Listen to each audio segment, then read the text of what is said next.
empezar un estudio. No sé cuántas partes van a ver, pero vamos a empezar con ese primer pedazo. Es un estudio que la verdad es, en parte, he estado trabajando en esa la mayor parte de mi vida en la iglesia. Y son granitos de entendimiento que Dios me dio. Y poco a poco iba entendiendo. Entonces vamos a repasar hoy ese pasaje en nuestros artículos de fe y práctica en la Iglesia de Cristo. Hay un artículo que dice que nosotros creemos como iglesia que va a ser construido un templo en esa generación. Cuando estaba yo joven, siempre tenía la creencia que ese templo iba a ser algo carnal. Y aún es una creencia que muchas iglesias hoy tienen. Cuando hablamos de las demás iglesias, ellos no están creyendo en el mismo templo, pero están creyendo ellos siempre que va a haber un templo construido. Ellos están pensando allá en Jerusalén que va a haber un templo construido donde fue construido el templo de Salomón y otros. Pues muchos en nuestra iglesia creen y creo que iba a haber un templo construido en Missouri, Independencia, donde está el set central de la iglesia. Era yo uno de ellos. Pero llegando unos pocos años pasados, empecé a ver aquel artículo y no lo comprendió bien, porque Dios estaba cambiando algunas cosas en mi mente. Entonces, hoy voy a compartir un parte del viaje que Dios me ha hecho en mi propia vida. Y vamos a hablar del templo escondido. Voy a llevar varios versículos y voy a dejar para que ustedes piensen y oren en su propio corazón. San Mateo, capítulo 6, versículos 9 al 10. Vosotros pues oréis así: Padre nuestro que estás en los cielos, santificado sea tu nombre. Venga tu reino, haga tu voluntad así en la tierra como en el cielo. De seguro ustedes notan, esa es una parte de la oración que el Señor enseñó a sus discípulos. La parte que me interesa es el último: venga tu reino, hágase tu voluntad así en la tierra como está en el cielo. Es el punto muy importante. ¿Por qué? Porque en el cielo no hay un templo físico. Y es algo interesante para meditar, para pensar.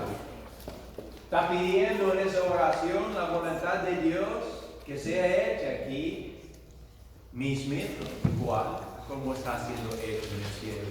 Y hay algo para pensar en eso. Seguimos. Segundo Nefi, capítulo 12, es versículo 50. Dice: oh gentiles, os habéis acordado de los judíos, mi antiguo pueblo del convenio. Aquí en medio de una profecía que Dios estaba hablando a los gentiles, donde la iglesia fue restaurada. En Estados Unidos somos gentiles. Dios está hablando que el pueblo de los gentiles había olvidado de algo. Por eso nombró el título de este estudio el templo escondido. Porque hay algo escondido que el pueblo de Dios no estaba recordando en parte. Y Dios estaba tratando de traer ese pensamiento a su pueblo una vez más. Seguimos. Lehi tuvo una visión. Primer Nefi, capítulo 2, 46, 47. Y aconteció que mientras lo seguía y después de seguirlo, vi que me hallaba en un desierto oscuro y lúgubre. Y después de haber caminado en la oscuridad por el espacio de muchas horas, empecé a implorarle al Señor que tuviera compasión de mí, de acuerdo con la multitud de sus tiernas misericordias. Y no vamos a leer toda la visión de Lehi. Es uno que es muy importante y es profético. Pero solo quería yo enfocar en esa parte subrayada. Me hallaba en un desierto oscuro lúgubre. Lehi se encontró en el principio de su camino con Dios en una oscuridad. Como a veces estamos nosotros abriendo la Biblia, leemos algunas partes de la Biblia y no lo entendemos. No lo comprendemos. Sé que he hablado con mucha gente sobre diferentes partes de la Biblia, pues sé bien que en otras iglesias ellos creen en el rapto. Y cuando yo empiezo a hablar de eso con la gente, empezando con el parábola del trigo y la cizaña, hay mucha gente que tú al ver los ojos de ellos puedes ver, ellos están en un lugar oscuro. ¿Por qué? Porque alguien dijo que había un rapto. Y yo les estoy diciendo que no hay. Y ellos están en medio, en duda. Un lugar de confusión. Y a veces así somos nosotros. Estamos estudiando, leyendo la palabra, pero estamos en una confusión, una oscuridad. No sabemos dónde tirarnos.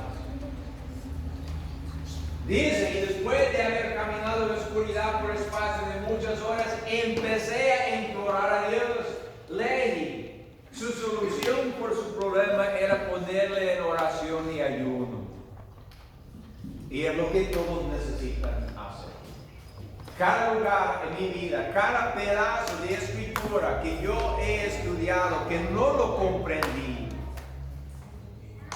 tuvo que ir a Dios en la oración y ayuno para que me dan aclaramiento. Y poco a poco, con los años, Dios me ha ido dando granitos de sabiduría que me ha ido cambiando mis opiniones en muchos puntos hasta llegar a hoy. Y Dios sí, y es lo que cada uno de nosotros necesitamos. Igual a Lehi tuvo una visión grande, maravillosa, pero la verdad es el que nos dio discernimiento de la visión no es Lehi, sino su hijo Lehi. Él nos dio la discernimiento. Nosotros muchas veces estamos en esa oscuridad y necesitamos que Dios nos aclare algunos puntos. Hago yo esa pregunta siempre a mucha gente cuando estamos viajando. En la venida del Señor Jesucristo, ¿qué sucederá? Si hoy estuvo el día del retorno de Jesucristo. Salgamos del templo, miramos por las nubes, viene el Señor descendiendo. ¿Qué van a ser los eventos que van a suceder? Tal vez tú tienes algunas ideas, tal vez no tienes ninguna idea. Sospecho yo que ninguno de nosotros sabemos muy bien, aunque tal vez tenemos ideas. El hecho es de ponerlo en oración y ayuno. Que así, como tal vez tenemos ideas, Dios nos puede aclarar. Viendo esos últimos pasajes, podemos ver que Dios nos dio la visión del futuro en el pasado. Y que igual que Lehi, tenemos que caminar en la oscuridad. Al menos hasta que estemos listos para ir a Dios con humildad y pedirle ayuda para que podamos ver la luz. Es muy importante que llegamos a la humildad y pedimos a Dios discernimiento. Si no podemos llegar a ese punto, nunca vamos a conocer todo lo que Dios tiene para nosotros. Humildad es importante.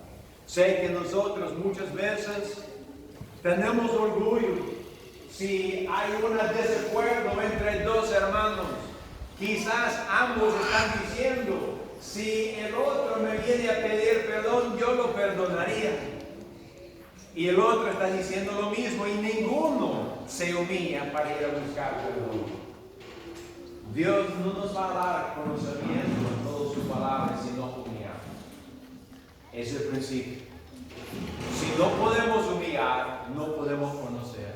Por eso en la iglesia de Cristo siempre tenemos ese deseo. Cuando alguien va a querer ser bautizado, tiene que parar en la iglesia, tiene que pedir bautismo.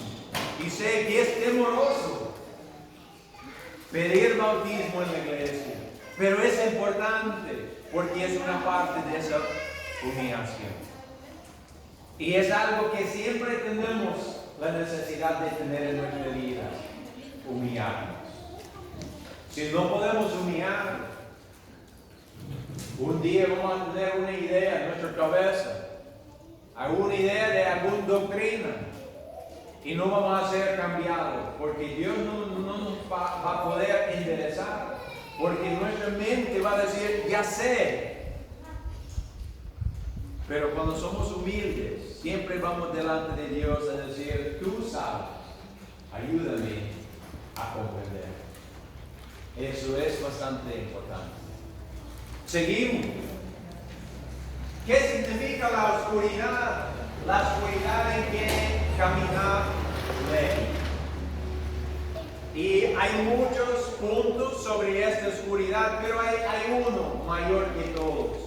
Dice en versículo 17 y 18 de Efesios 4, esto pues digo y requiero en el Señor que ya no andéis como los otros gentiles que andan en la vanidad de su mente, teniendo el entendimiento entenebrecido, ajenos de la vida de Dios, por la ignorancia que en ellos hay, por la dureza de su corazón. Ahí nos habla de unos puntos importantes, como ya estuvo hablando. Dice, los gentiles en otros tiempos andaban en la vanidad de su mente. ¿Qué quiere decir? Quiere decir que ellos ya creían que lo entendían y no escuchaban a Dios. Nuestro deber es escuchar a Dios. Dios es el enfoque de nuestra salvación, no hay otro. Usted puede venir a mí a pedir consejo y yo puedo dar consejos humanos, pero la mera verdad es, solo Dios nos puede dar lo perfecto. Solo Dios nos puede dar lo perfecto. Y es lo que nos está hablando. Ajenos de la vida de Dios por ignorancia. Muchas veces nuestras faltas son por ignorancia. Quiere decir que no es que no sabemos leer, es que no hemos estudiado lo suficiente. Tenemos que leer la palabra de Dios, hermanos, mucho, todos los días. Leerlo y pedir a Dios discernimiento. Leerlo y pedir a Dios discernimiento. Todos los días es necesario para que salgamos de nuestra ignorancia. Si nos dedicamos, siempre vamos a quedar en esa oscuridad como ley. Y como dice también la dureza de su corazón, cuando estamos nosotros tan fundados en orgullo, que creemos que ya sabemos todo y no necesitamos saber más. Hay un pasaje que siempre pienso cuando estoy leyendo eso, en el libro de Mormón, donde hay una profecía que habló de los gentiles y dijo, los gentiles van a decir, una Biblia, tenemos una Biblia, ¿qué necesidad tenemos de tener otra Biblia? Iban a decir eso la gente porque no iban a creer, no iban a querer creer en el libro de Mormón. Y así a veces somos, tenemos un pedazo y decimos nosotros ya es suficiente, no necesitamos más. Sí necesitamos más, hermanos. Porque Dios tiene mucho más sabiduría para tu vida.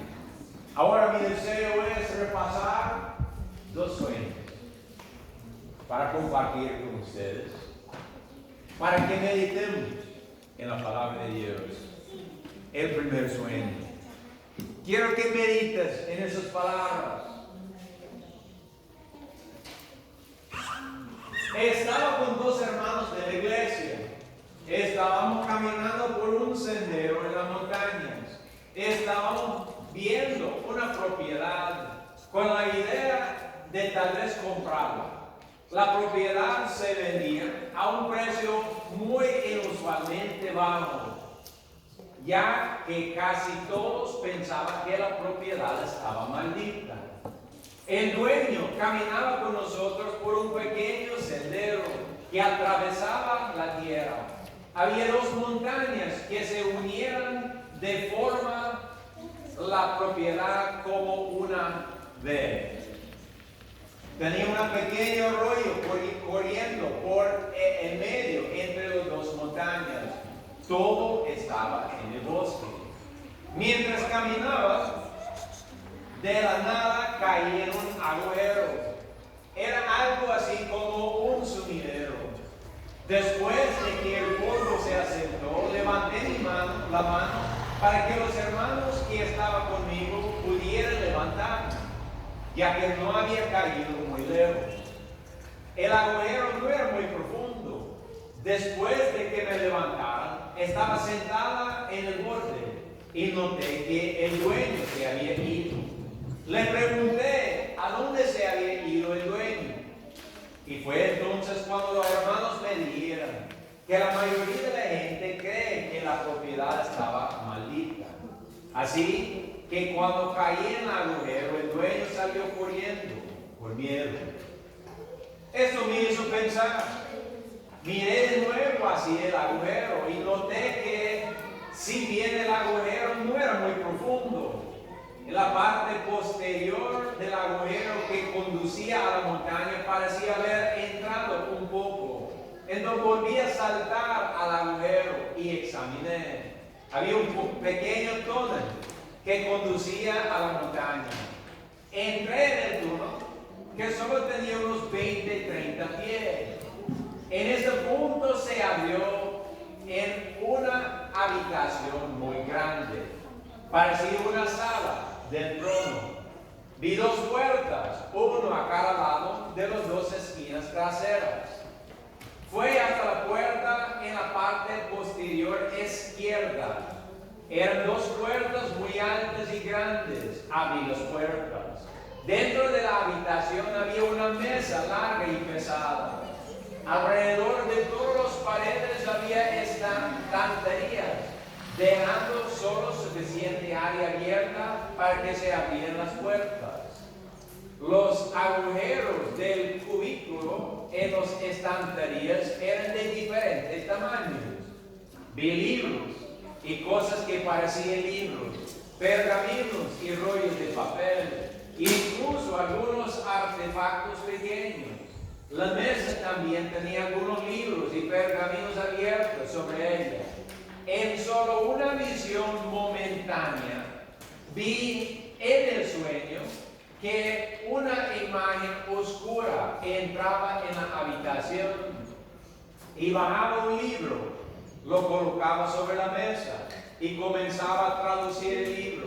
Comprendí que estaba viendo un evento que tendría lugar en el futuro. Comprendí que el hombre que estaba traduciendo era miembro de la iglesia. Me di vuelta y salí de la habitación. Comprendí que en la otra habitación había un tesoro, oro, joyas y muchas otras cosas de valor. Pero no entré en esa habitación.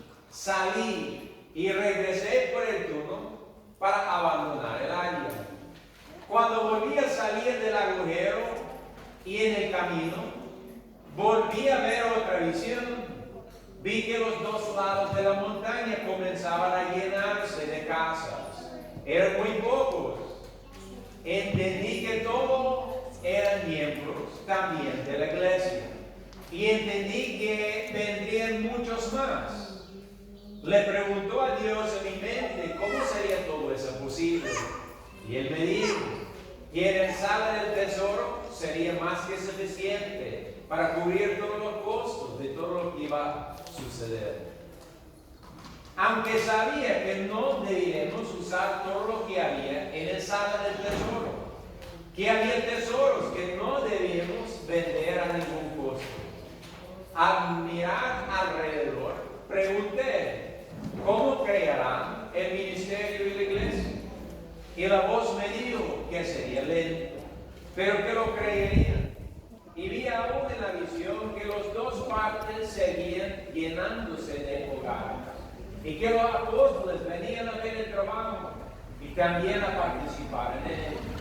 Luego volví con los hermanos al borde del hoyo y les dije, este es el lugar. Y luego me desperté. Es un sueño largo y lo puedo decir algo Es el único sueño que yo he tenido en mi vida que yo me recuerdo perfectamente como que fue anoche que lo tuve. Y eso lo tuvo varios años pasados. Lo tuvo ese sueño en parte a causa de mi oración a Dios, de saber la verdad, el respeto del templo. Ahora, al leer eso, suena como Dios está hablando de cosas físicas, pero la verdad no es eso. Todo ese sueño es espiritual. Y es importante conocerlo espiritual. Ahora, sin hablar más de aquel sueño, quiero relatar un segundo sueño. Cuando yo tuve aquel sueño, lo puse en oración 6 meses aproximadamente después de tener aquel sueño. Hablé con un hermano que él también tuvo un muy pequeño sueño, que parecía ser testigo con el niño. Pero aquel sueño no lo tengo, no me dio, él solo me habló un pedacito, que parecía que era testigo con el niño. Él nada más me dijo que él había visto las puertas que había para entrar en el lugar donde estaban los libros. 6 meses más adelante, un año aproximadamente desde que yo tuve ese sueño, estuve hablando con otro hermano, y ese hermano, sin saber de mi sueño, me dijo: hermano, tuve un sueño que quiero relatar a ustedes, y voy a compartir eso con ustedes ahora. En su sueño, él estaba parado en una montaña, en el medio de arriba a abajo. Era una montaña que tenía un pequeño valle con un arroyo y una montaña opuesta frente a él. Las dos montañas se unieron para formar una vez, con el agua que va por el medio, igual a lo que yo miré en mi sueño. Yo estaba trabajando con otro hermano y estaba tratando de cosechar. También sabía que se reuniría con Andrew Brown y que trabajarían juntos. Sabía que Andrew estaba en el otro montaña. Así que caminó hacia el valle, cruzó el arroyo y regresó a la mitad del otro montaña, donde encontró a Andrew. Comenzaron a caminar y encontraron una casa. Tocaron la puerta y una señora abrió la puerta. Le preguntaron a la señora dónde estaba el templo. Ella señaló a la montaña. Cuando miró hacia la montaña, todo lo que vi fue tierra. Luego, mientras miraba, la tierra se desprendió y bajo el suelo vio el templo. Era un color rojo intenso. Luego vi que la tierra cubría el templo de nuevo y desperté. Me contó él este sueño y yo le preguntó a él: si tú podías mirar ese templo de nuevo, ¿lo reconoce? Sí, él dijo: si yo podía ver una foto de ese templo, lo reconozco. Está bien, yo le digo, yo tengo una foto para mostrar. Esa foto viene de las ruinas de Copán. Al ver esa foto, digo, eso es lo que yo miré en mi sueño. ¿Qué significa? Otra vez, importante, el sueño es espiritual, no es carnal. Es importante, y vamos a ver por qué. Porque Dios está tratando de levantar una obra. Y debemos nosotros entender cuál es la obra que le estás hablando. En el primer pasaje que leemos que los gentiles no estaban pensando en el pueblo antiguo de Dios. Ese templo es simbólico del viejo pueblo de Dios y la obra que Dios está para hacer. Zacarías capítulo 6, versículos 12 y 13. y le hablarás diciendo, así ha hablado Jehová de los ejércitos, diciendo, he aquí el varón cuyo nombre es el renuevo, el cual brotará de su lugar y edificará el templo de Jehová. Él edificará el templo de Jehová. Y él llevará gloria y se sentará y dominará en su trono. Y será sacerdote sobre su trono. Y consejo de paz habrá entre ambos. Me encanta este pasaje y siempre ha sido un pasaje de mucho debate. ¿Por qué? Porque parece que estamos hablando de algo físico, de nuevo. Alguien que va a levantar un templo. Pero necesitamos nosotros saber quién es aquel varón cuyo nombre es renuevo. Porque es este varón, dice que edificará el templo de Jehová. Necesitamos conocerlo. Alguien está dirigiendo la obra. Dice San Juan 15, 1 al 8. Yo soy la vid verdadera. Quiere decir renuevo también. Y mi Padre es el labrador. Todo pámpano que en mí no lleva fruto la quita. Y todo aquel que lleva fruto lo limpia, para que lleve más fruto. Ya vosotros sois limpios por la palabra que os he hablado. Permaneced en mí, y yo en vosotros. Como el pámpano no puede llevar fruto de sí mismo, si no permanece en la vid. Así tampoco vosotros, si no permanecéis en mí. Yo soy la vid, vosotros los pámpanos. El que permanece en mí y yo en él, este lleva mucho fruto, porque sin mí nada podáis hacer. Si alguno no permanece en mí, será echado fuera como pámpano y se secará. Y los recogen y lo echan en el fuego y arden. Si permaneces en mí y mis palabras permanecen en vosotros, pediréis todo lo que quisieras y os será hecho. En esto es glorificado mi Padre, en que lleves mucho fruto y seas así mis discípulos. Hay un punto importante aquí. Dijo el Señor que Él es el renuevo. Somos nosotros ramas injertadas dentro. Dice, si permanecemos en Él va a seguir limpiando nuestra vida y ayudándonos hasta que llevemos mucho fruto. Porque el deseo de Dios es que cada quien lleve mucho fruto. Cada quien de ustedes. Es el deseo de Dios. Ustedes están aquí porque el proceso de esa labor ya empezó. Si tú quedas dentro de la palabra, Dios queda limpiando. Y poco a poco va a llevar fruto. Y luego más fruto. Y luego más fruto. Isaías, capítulo 60, versículos 21 y 22. Y tu pueblo, todos ellos serán justos, para siempre heredarán la tierra. Renuevos de mi plantío, obra de mis manos para glorificarme. El pequeño vendrá a ser mío y el menor una nación fuerte. Y yo, Jehová, a su tiempo lo apresuraré. Me encanta ese versículo 21. No sé si usted miró algo importante, porque ahí habla de ese tema del rapto que hablé. ¿Qué dijo el Señor? ¿Iremos a las nubes? No. Dice, para siempre heredarán la tierra. Es su profecía.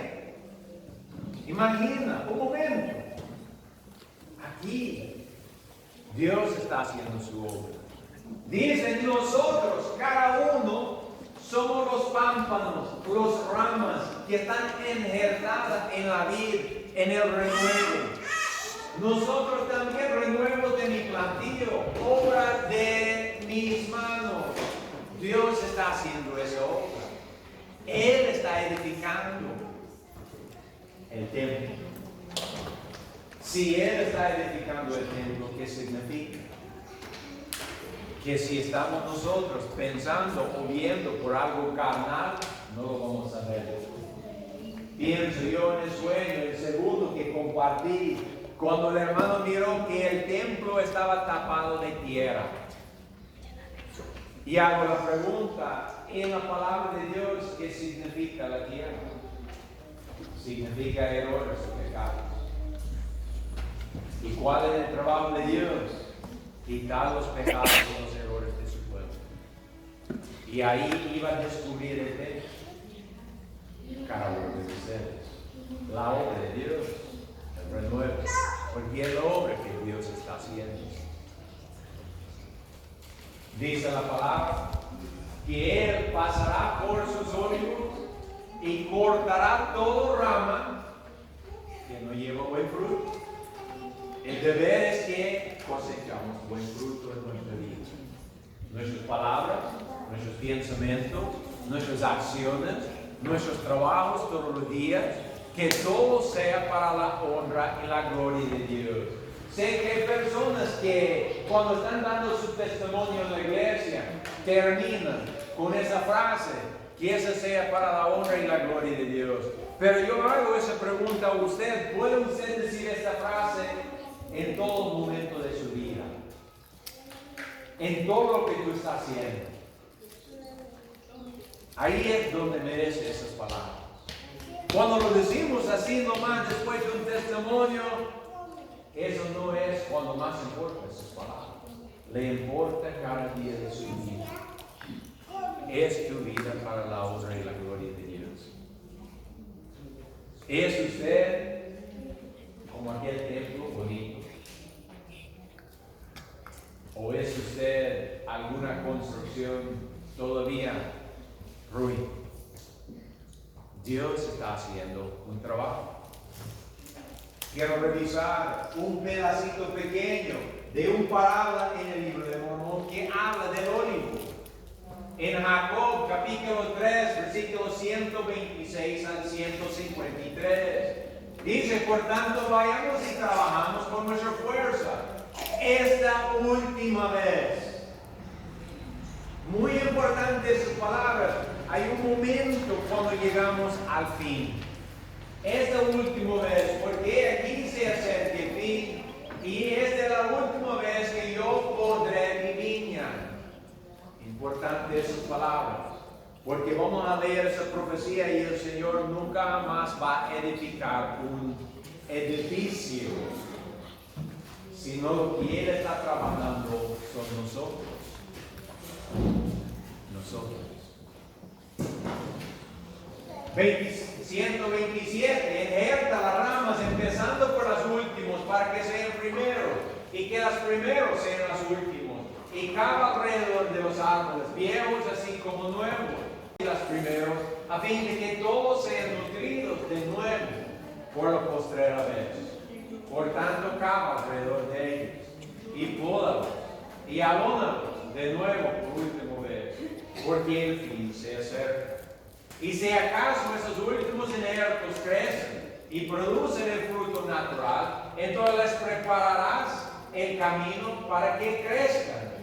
A medida que empiezan a crecer, quitarás las ramas que dan frutos amargos, según la fuerza y el tamaño de las buenas. Y no quitarás todas las ramas malas de una vez, no sea que las raíces resulten demasiado fuertes para el inerto, y éste perezca y pierda yo los árboles de mi viña. Dios está haciendo una labor. Bien digo yo, los que permanecen en mí, el Padre limpiará para que cosechen más fruto. Es un trabajo que Dios está haciendo en tu vida personal para que tú seas una mejor persona cada día. Seguimos. 132 a 138 dice, porque me aflige que tengo que perder los árboles de mi viña. Por tanto, quitarás lo malo a medida que crezca lo bueno, para que la raíz y la copa tengan igual fuerza, hasta que lo bueno sobrepuja a lo malo, y lo malo sea talado y echado en el fuego, a fin de que no obstruya el terreno de mi viña. Y así pararé lo malo de mi viña. Y de nuevo enhertaré la rama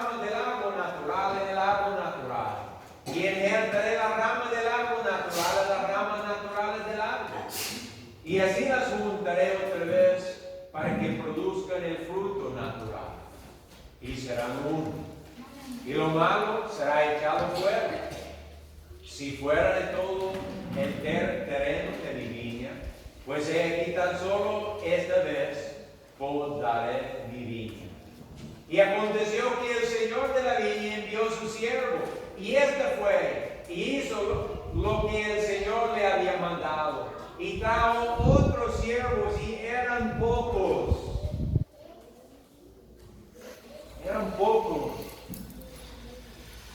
Y les dijo el Señor de la viña: id a trabajar en la viña con toda vuestra fuerza, porque aquí es la última vez que nutriré la viña, porque el fin se aproxima y la estación viene rápidamente. El fin viene. Dijo el Señor: es el último vez que trabajará y no quiere perder sus árboles.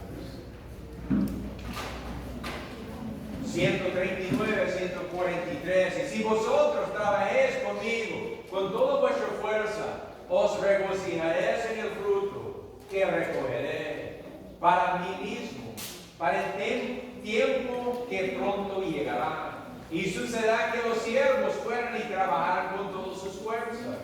Y el Señor de la viña también trabajó con ellos. Y en todo obedecieron los mandatos del Señor de la viña. Y empezó de nuevo a producirse el fruto natural en la viña. Y los ramos naturales comenzaron a crecer y a medrar en su grado. Y empezaron luego a arrancar las ramas silvestres y a echarse fuera, y conservaban igual la raíz y la copa, según su fuerza. Y así trabajaron con toda diligencia, según los mandamientos del Señor de la viña. Sí, hasta que lo malo hubo sido echado de la viña, y el Señor hubo logrado para sí que los árboles volviesen nuevamente al fruto natural. Es el deseo de Dios, quitar el mal de entre nosotros, que nosotros seamos nada más cosechadores de buen fruto. 144, 148. Y llegar a ser como un cuerpo. Un cuerpo.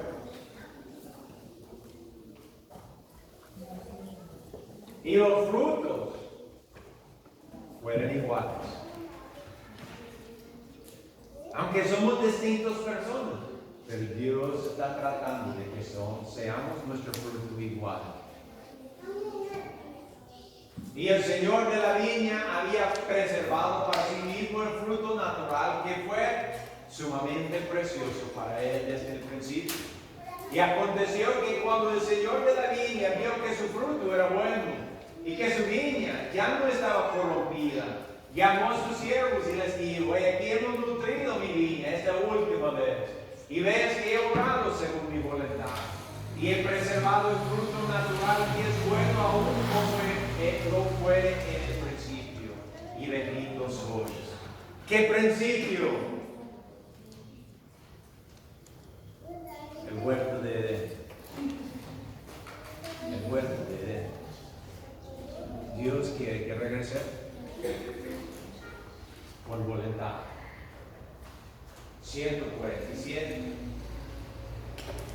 Porque a causa de que habéis sido diligentes en obrar conmigo en mi viña, y habéis guardado mis mandamientos, y me habéis traído otra vez el fruto natural, de modo que mi viña ya no está más corrompida, y lo malo se ha echado fuera, y aquí os regocijaréis conmigo, a causa del fruto de mi viña.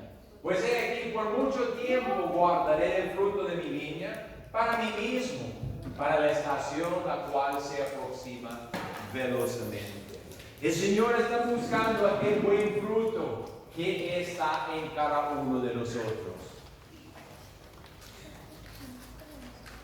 149 a 153. Y por última vez he nutrido mi viña. Ya no va a haber otro. Eso es el último. Y la he podado y he cavado alrededor de ella y le ha abonado.